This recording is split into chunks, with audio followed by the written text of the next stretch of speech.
The M4 Sherman was one of the most widely used medium tanks by the U.S. during World War II.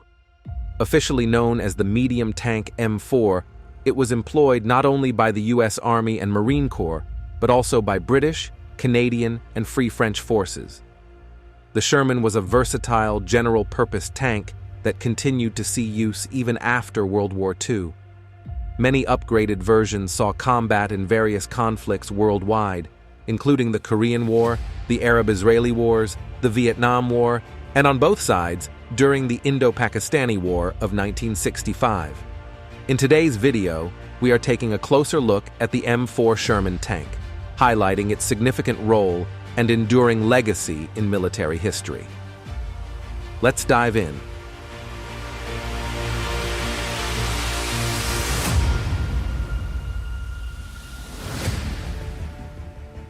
Developed to replace the M3 Grant Lee medium tank, the M4 Sherman entered production in 1942, with early models already seeing combat in North Africa in 1943. While retaining much of the M3's mechanical design, the M4 featured a fully traversing central turret for its main 75mm gun. It included a one-axis gyro stabilizer, which helped keep the gun aimed in the right direction when the tank stopped to fire, though it wasn't precise enough to fire on the move. The design focused on reliability, ease of production and maintenance, durability, and standardization of parts and ammunition. Named after American Civil War General William Sherman, the tank was primarily used for infantry support, spearheading attacks and reinforcing defensive positions. However, even at its introduction, the M4 Sherman was not particularly impressive. Its protection required constant improvement, such as adding extra steel plates and a wet stowage system to prevent ammunition detonation. Its 75mm gun was inadequate against newer German tanks like the Tiger and Panther, being more suitable for less armored targets, such as half-tracks and infantry.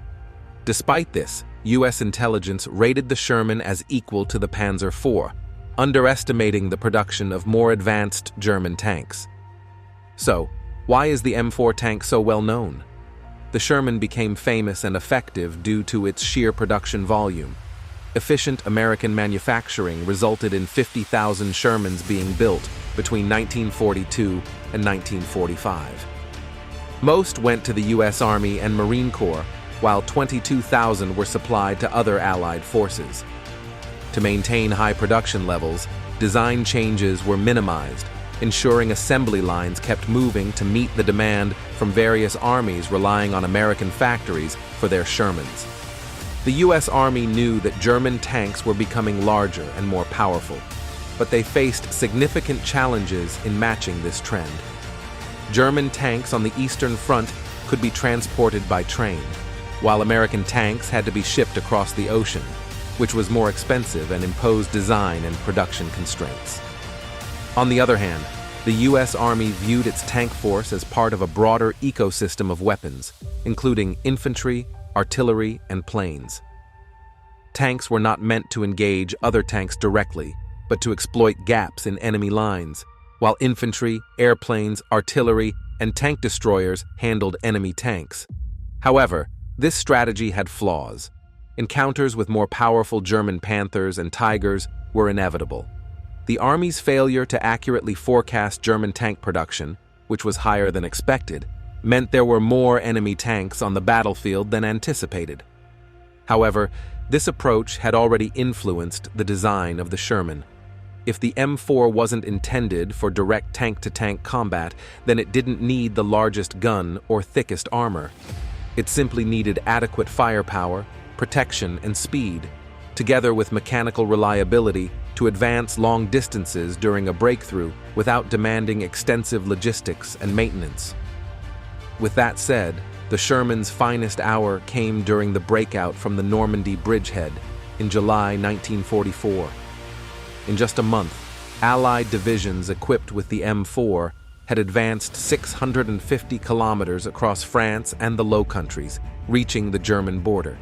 In contrast, German panzer divisions attempting a similar advance in 1944 would have encountered numerous breakdowns of Tigers and Panthers, unable to cover even 240 kilometers to Paris.